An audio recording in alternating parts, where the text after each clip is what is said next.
एक बात जानते हो क्या हुआ? क्या इमाम हुसैन के बारे में तुम्हें पता है? नहीं। हम बताते हैं। करबला के मैदान में जब इमाम हुसैन अपने बासिंदों के साथ जा रहे थे, हिंदी बोलिए। उनके साथ क्या हुआ था? क्या हुआ? हम बताते हैं। वो जब जा रहे थे तो यजीद नाम का एक व्यक्ति था। यजीद वो अत्यंत दुराचारी था। वो अल्लाह की बातों को नहीं मानता था, ना अल्लाह का इबादत करता था। तो वो कहता है इमाम हुसैन को कि आप मेरे पास आ जाओ। वो उन्हें बुलाना चाहता था। इमाम हुसैन अपने लश्करों के साथ, बहुत सारे लश्कर थे, उनके साथ जा रहे थे रास्ते। तो उनसे पहले उन्होंने अपने एक व्यक्ति को भेजा उनके पास कि जाओ उनसे कहो कि हम आ रहे हैं, वहां पे खैरियत पूछ के आओ। तो वो जाता है, लेकिन उसके आदमी को वो क्या करता है? बंदी बनाता है। जब उसे वो बंदी बनाता है और वहां से पत्र में लिख के आता है कि यहाँ पे सब ठीक है, आप आ जाओ। तो इमाम हुसैन वहां चले जाते हैं। जाते जाते रास्ते में करबला का मैदान पड़ता है। ठीक है, क्या हुआ? करबला का मैदान पड़ता है। जब वो करबला के मैदान में ठहरता तो उन्हें इस बात का पता चल जाता है यजीद हमारे साथ क्या कर रहा है? धोखा कर रहा है। तो वो क्या करते हैं? उसी जगह पर तंबू गाड़ लेते हैं। ठीक है, जब वो तंबू गाड़ते हैं तो और यजीद कितने फौज के साथ आता है? कितने फौज के साथ आता है? 22,000 फौज के साथ आता है। 22। कितने फौज के साथ? 22,000 फौज के साथ आता है।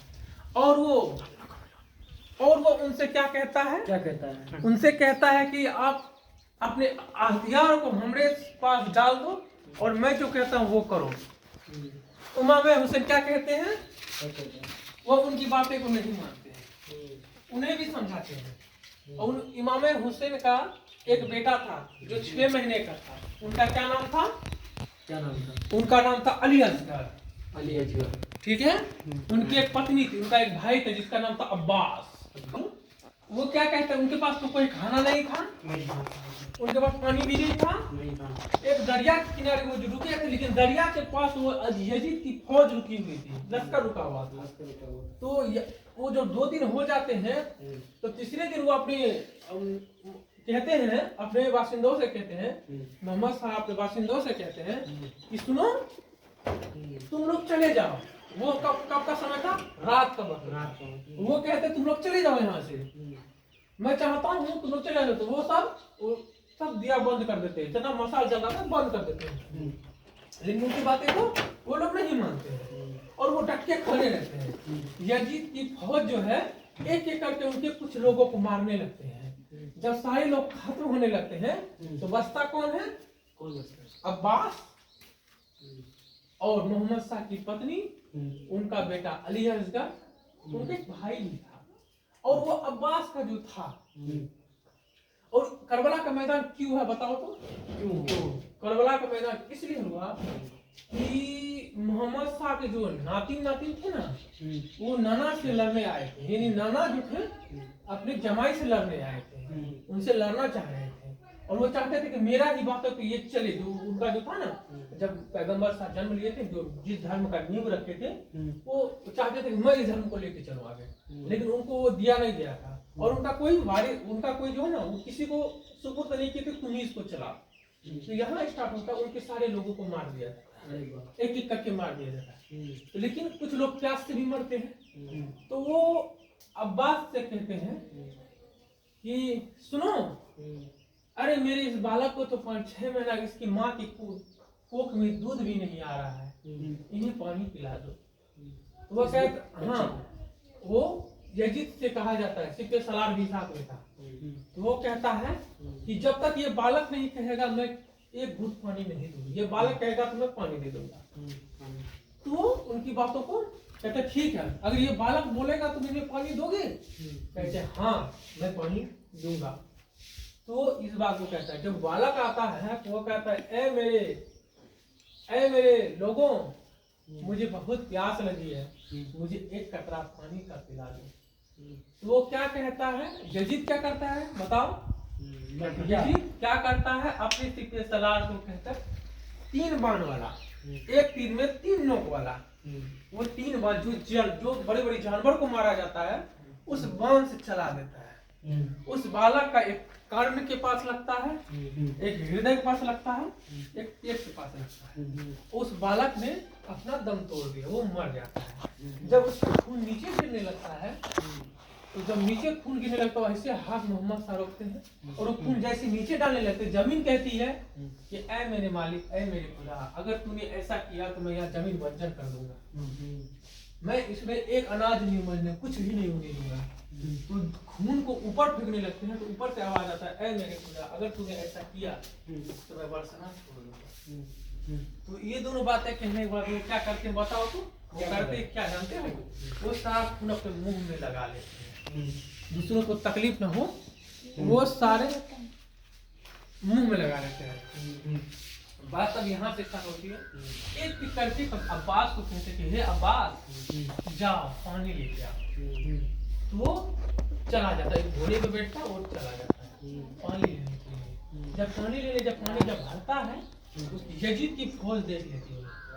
वो कहता है कि मैं पानी अपने खुदा अपने पैगंबर के लिए लेके जाने भले मुझे मारना, लेकिन उनकी एक बात नहीं सुनता। उसका हाथ कहीं काट देता, कहीं पैर काट देता, कहीं मुड़ी काट देता, पूरा मार देता। तो बचता कौन है? तुम पैगंबर साहब बचते। बेटा मर गया, भाई मर गया, पत्नी भी खत्म, बचा कौन? पैगंबर साहब बचे। जब पैगंबर साहब बचते हैं और पैगंबर साहब को मारना उसके लिए बहुत दुष्कर होता है, उनसे मार नहीं पाता वो। इसलिए नहीं पाता कि कोई खुदा को कोई मार सकता है? जिस खुदा ने उसे भेजा है उसे कोई नहीं मार। तो करता क्या है, जब वो फजर की नमाज यानी सुबह की जब नमाज होती है वो नमाज पढ़ने बैठते हैं। जब वो नमाज पढ़ने बैठते हैं तो उससे पूर्व एक दो जिन आता है। जो जिन जो आता है वो जब वहां का देखता है तो वो रोने लगता है। वो जाता है किसके पास? बड़े वाले जिन के पास, जिनका आज उस दिन विवाह था यानी निकाह था। तो वो जाके कहता है कि वो रोने लगता है। तो पूछता क्या बात है, तुम क्यों रो रहे हो? इतनी खुशी के समय में तुम रो क्यों रहे हो? तो वो कहता है कि मैंने देखा। कैसे क्या देखा? मैंने देखा कि मेरे खुदा वहाँ अकेले दुश्मनों के बीच में फंसे हुए हैं और मेरे खुदा के पास कोई नहीं है। तो वो कहता है वो अपने सारी सेनाओं के साथ चला जाता है, लेकिन उसके खुदा को कोई जो जिन था खुदा के पास जाता है तो खुदा को कहता है, ए खुदा मुझे कहो, मैं इन सब पर एक ही समय अंत कर दूं, मैं इन सबको खत्म कर दूंगा। तो खुदा कहता है, लेकिन खुदा कितना रहने वाला तो खुदा कहता है कि मैं तुम्हें देख पाता हूँ। क्या वो तुम्हें देख पा रहे हैं? वो कहता नहीं। तो तुम्हें वो देख नहीं पाते तो तुम मारोगे कैसे? तुम क्यों मारोगे? नहीं मार पाओगे। उसे तुम मारने मैं किसी तरह से गलत नहीं कर सकता। और वो खुदा उनकी वो कहता है, रोने लगता है, कहते कि तुम लोग जाओ। वो चला जाता है।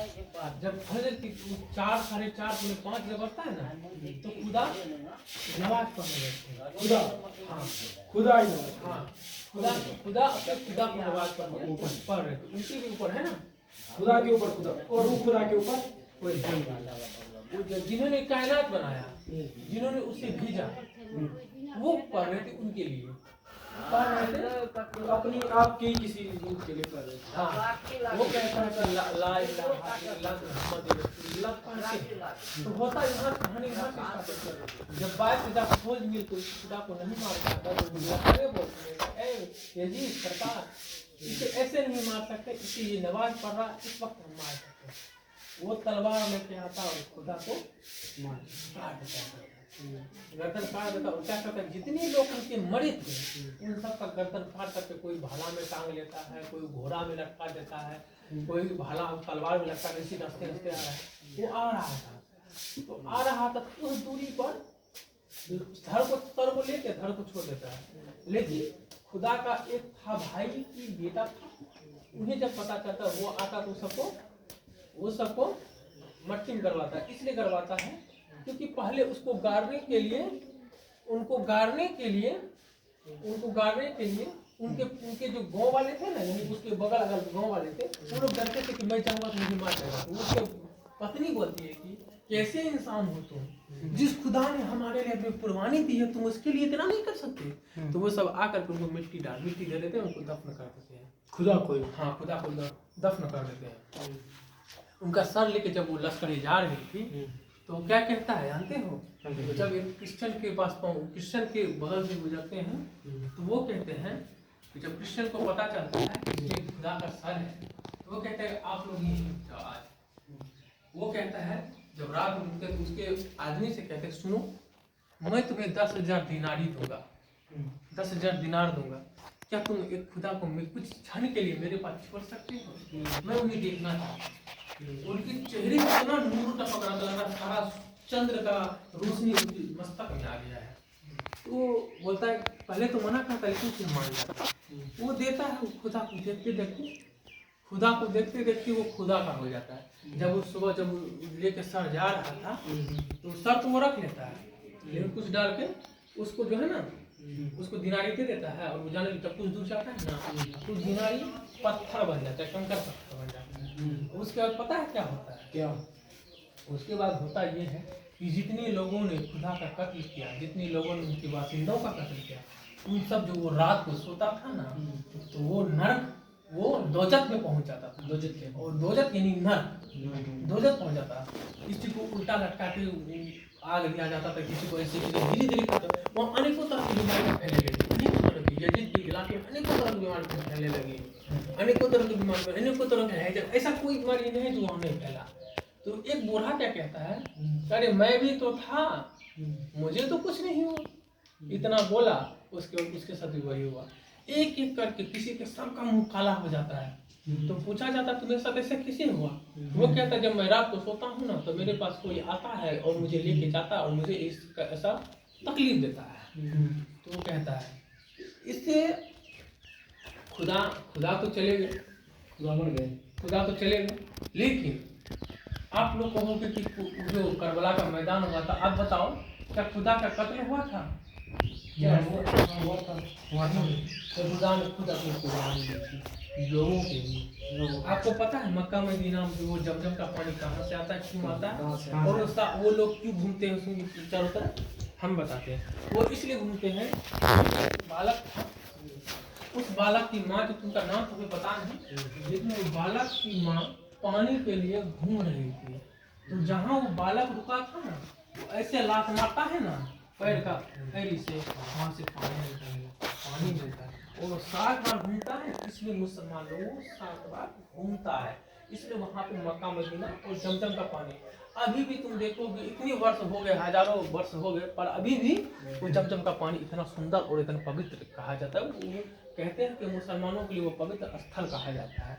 वहाँ पे गैर हिंदुओं का जन्म निषेध है। गैर हिंदू मतलब? गैर हिंदू जैसे कि हिंदू होते हैं ना, गैर मुसलमान, गैर मुसलमान तो वहाँ नहीं जा सकते। क्यों नहीं जा सकते? और आप जानते हो हम जाएंगे तो क्या होगा, हमको मार देगा? नहीं, अगर आपको जाना है तो आपको इस्लाम कबूल करना होगा, आपको कलमा पढ़ना होगा। बिना कलमा पढ़े आप नहीं जा सकते। क्या करना? कलमा होता है ला इलाहा इल्लल्लाह मुहम्मद रसूलुल्लाह, और कुछ होता है इतना मुझे नहीं पता, बस इतना मैं आपको बता रहा हूँ।